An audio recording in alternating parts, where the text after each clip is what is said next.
আসসালামু আলাইকুম। আজকে আমি দেখাবো টেক্সট ডিভাইডেড কিভাবে করব আমরা। তো অনেকে এই ফাইল থেকে স্ক্রিপ্ট টেক্সট ডিভাইডেড এই ফ্রেমটি ডাউনলোড করতে পারছে না, যার কারণে তারা কাজ করতে একটু সমস্যা ফিল করে।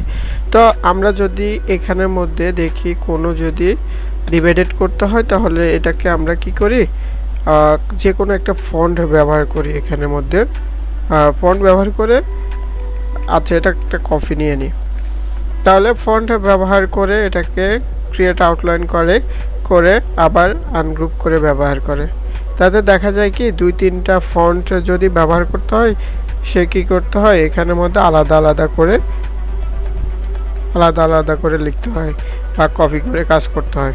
তো আজকে দেখাবো কিভাবে সিম্পলি আপনারা এভাবে অনেকগুলো লিখে ডিভাইডেড করতে পারবেন। তো তার জন্য কি করতে হবে, আমরা দেখুন ফাইল থেকে স্ক্রিপ্ট ডিভাইডেড টেক্সট ফ্রেম, এটা ক্লিক করলে দেখুন ডিভাইডেড হয়ে গেল। তার মানে অনেকগুলো একসাথে লিখে আমরা এই স্ক্রিপ্ট ডিভাইডেড করে ফেলতে আলাদা করে ফেলতে পারবো। তো এটা কোথা থেকে ডাউনলোড করব, দেখুন শেষ পর্যন্ত। তাহলে এটা যদি আমি এখানে লিখি adobe illustrator script free download, এটা লিখে সার্চ করার পর দেখুন নিচের দিকে আসলে 10 free and extremely useful Illustrator script, এটাই ক্লিক করব। ক্লিক করার পর আমরা নিচের দিকে যাওয়ার পর দেখুন ডিভাইডেড টেক্সট ফ্রেম, এটাই ক্লিক করে দেখুন এখানে লেখা আছে গো টু ডাউনলোড, এটা ক্লিক করব। করার পর এখানে কোনো দেখতেছি না ডাউনলোড কি হবে, তো আমরা এখানে দেখি যে জিপ ফাইল লেখা আছে, ওখানে ক্লিক করি। ক্লিক করলে ডাউনলোড হতেছে, তো একটু সময় লাগবে। আচ্ছা ডাউনলোড হয়ে গেল।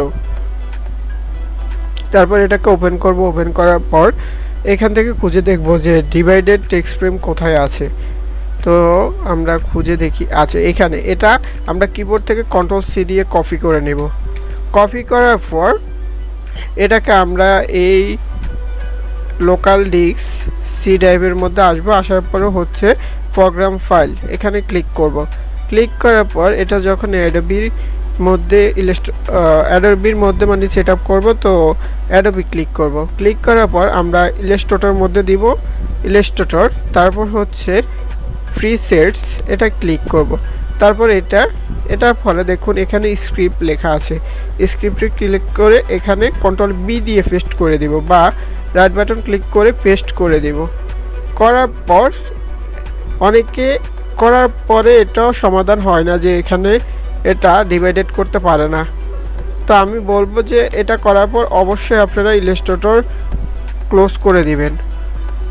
ক্লোজ করে দেবার পরও যদি না হয়, তাহলে আশা করি এখান থেকে উইন্ডোজে গিয়ে রিস্টার্ট দিয়ে দিলে এটা ঠিক হয়ে যাবে। তো সকলে ভালো থাকবেন, ধন্যবাদ, আসসালামু আলাইকুম।